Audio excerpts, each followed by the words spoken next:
Welcome to Windy Night Stories. Tonight's story is by Marjorie Bowman, The Grey Chamber. Young Blendau was traveling to Italy in the suite of a German princess to whom he acted as secretary. Arrived in town in the north of Germany, where the princess had decided to remain several days, he obtained permission to visit a certain Mr. Rebman, who then held the office of chancellor to an adjacent royal estate. This gentleman lived several miles from the town where the princess and her train had halted.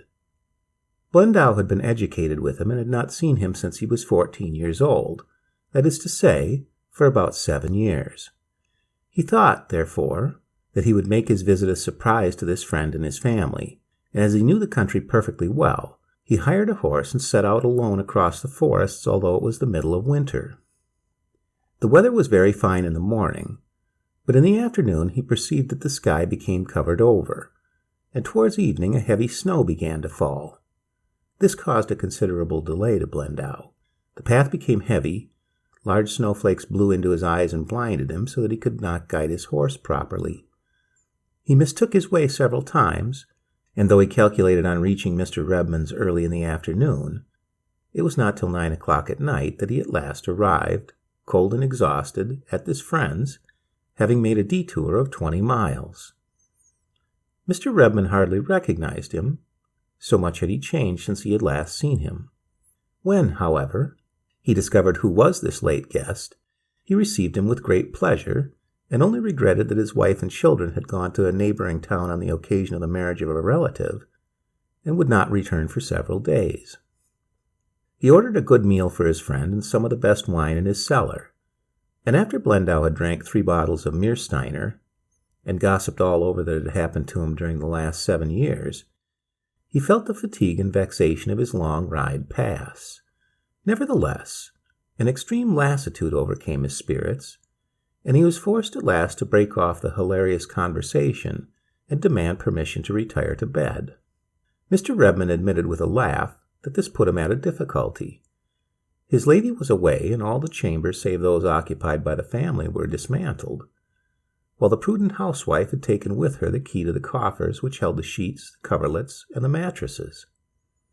On calling the old servant, Bridget, and putting her to his difficulty, she replied, "There is a bed made up in the grey chamber. You know, sir, the guest chamber. Mr. Blendau can sleep there if he pleases." "No," replied Rebman, "my friend Blendau would not wish to pass the night in the grey chamber, of that I am sure." "And why not, sir?" asked the old woman. "What, in the grey chamber? Have you already forgotten about Lady Gertrude?" Mr. Rebman turned slyly to his guest. "Bah, that's such a long time ago that I thought no more of it," cried Blendau. "What, do you think I am still troubled by such childish follies? Go along with you. Let me pass the night in this famous chamber. I am no longer afraid of ghosts or evil spirits, and if the beautiful Gertrude should come up to keep me company, I am so tired that I don't think she'll prevent me from sleeping." Mr. Rebman gave the young man a doubtful glance. "Well, my friend, you've certainly singularly changed. 7 years ago, nothing in the world would have made you consent to sleep in the grey chamber, even if you'd had 2 people to keep you company. Where did you find so much courage?" 7 years ago is 7 years ago, laughed Blendau. "I have grown up since then. For 5 years I have lived in the capital, remember. Believe me, I now know too much to give any credit to old legends." "Very well, my friend. I've no more objection to make.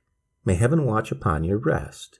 Bridget, take the light and conduct Mr. Blendau to the grey chamber." Blendau said good night to his old friend. Then he followed Bridget to the famous grey chamber, situated at the second stage of the extremity of one of the wings of the castle.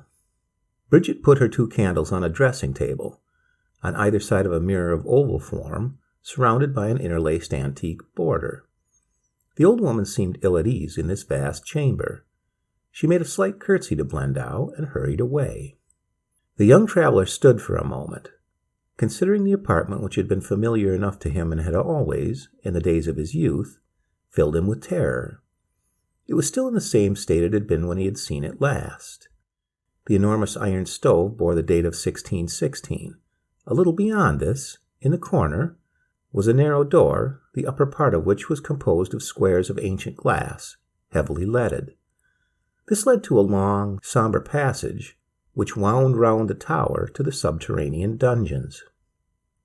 The furniture consisted of 6 ormolu chairs, 2 tables in heavy brasswork supported by finely carved stag's feet, and a great bed with a baldaquin which was hung with curtains of heavy gray silk embroidered in tarnished gold.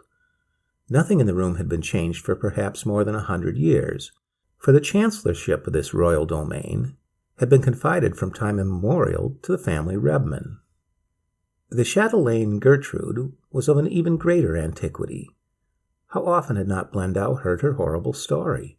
According to this old legend, which he had heard whispered fearfully by his nurse in his boyhood, Gertrude had from an early age vowed to God her youth and beauty, and had been about to enclose herself forever in a convent, when the splendors of her youthful loveliness had aroused the base desires of a certain Graf Hughes, who one night broke into her room, this very grey chamber, and despoiled her by force of her honor.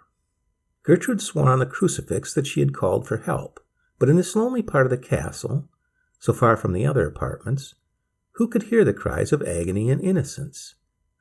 The wickedness of Hughes did not entail any consequences that could reveal it, but the unhappy Gertrude avowed the crime to her confessor, who refused her permission to enter the convent and closed to her the door of the sanctuary of the Virgins of the Lord. As she had intended to tempt God by concealing her fault and taking the veil, he told her that in expiation she must suffer the torments of purgatory during 300 years. The wretched girl, a prey to despair, poisoned herself and expired in the grey chamber at the age of 19 years. Her rigorous penitence was still lasting. It would not be terminated for another 40 years, that is to say in 1850, and until the expiration of the fatal term, Gertrude would appear every night in the grey chamber. Blendau had frequently heard this tale, and he had even met some people who were ready to swear that they had seen Gertrude in the grey chamber. All these tales agreed that the phantom had a dagger in one hand, probably to pierce the heart of the perfidious lover, and a crucifix in the other, destined without doubt to reconcile the criminal with heaven in offering him the image of the Savior who died to expiate the sins of mankind. The ghostly apparition only showed itself in the grey chamber, and for this reason this apartment had long remained uninhabited. But when Mr. Rebman inherited the castle and the post of chancellor, he had turned the haunted room into a guest chamber as proof of his complete disbelief in phantom or legend. Blendau looked steadily around the room. Although he had boasted of not believing any longer in ghosts, he was not too much at ease. He locked the door by which he had entered, and the glass door which gave on the long, obscure passage. He put out one of the candles, placed the other near the bed, undressed, and slipped beneath the sheets and under the warm coverlet, recommending his soul to God, then extinguished the other candle, sunk his head deep upon the pillow, and at once fell into a profound sleep. But about 2 hours afterwards he woke and heard a clock in the neighboring tower strike midnight. He opened his eyes and saw that there was a faint light in the chamber. He raised himself on his elbow. Extreme terror caused him to become immediately wide awake. The curtains at the end of the bed were half pulled, and his glance fell on the mirror on the dressing table directly in front of him. In this he could see the reflection of the spectre of Gertrude wrapped in a shroud, a crucifix in the left hand and a dagger in the right. Blendau's blood froze in his veins. This that he saw before him was not a dream, a vision, but a frightful reality. It was not a skeleton or a shade. It was Gertrude herself, the face discolored with the livid tint of death.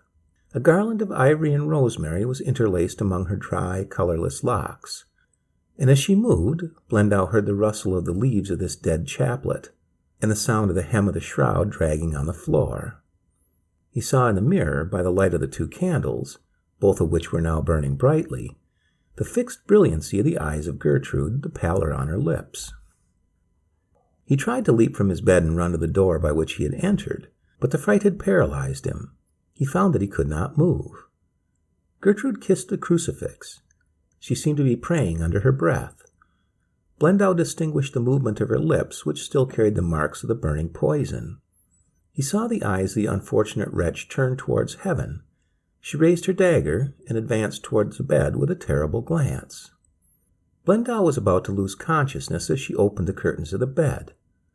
Horror was painted in her fixed and inanimate eyes as she perceived him a man crouching on the pillows, and she pressed her little dagger on the bosom of him whom she took for her false lover.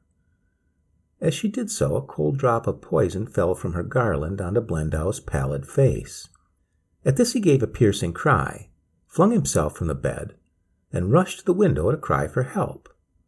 But Gertrude prevented him. When he reached that window, she was there with one hand on the catch, so that he could not open it.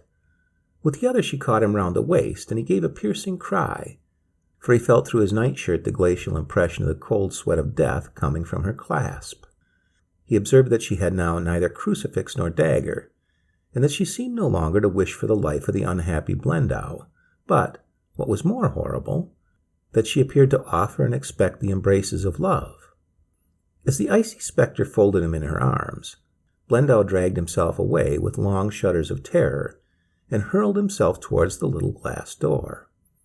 As he opened it, it was not locked, though he had turned the key himself the night before. He found himself face to face with a skeleton that blocked the long passage, that of Graf Hughes without doubt. His ghastly face, on which still hung a remnant of skin and muscle, was distorted in a frightful grimace. He entered the chamber, letting the door fall behind him in a sound that echoed like thunder throughout the tower. Blendow, between the two phantoms, that of Gertrude and that of the skeleton, sank to the ground unconscious into darkness. When he recovered, the cold wintry dawn was showing through the unshuttered windows.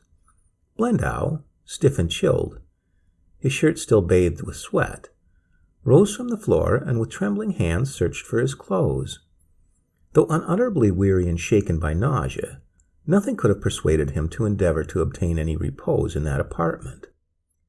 At first he endeavored to persuade himself that he had been the victim of some frightful dream, but such an idea was no longer plausible when he perceived, on the dressing-table in front of the mirror, the second candle that he had placed near his bed and put out after he had gotten between the sheets.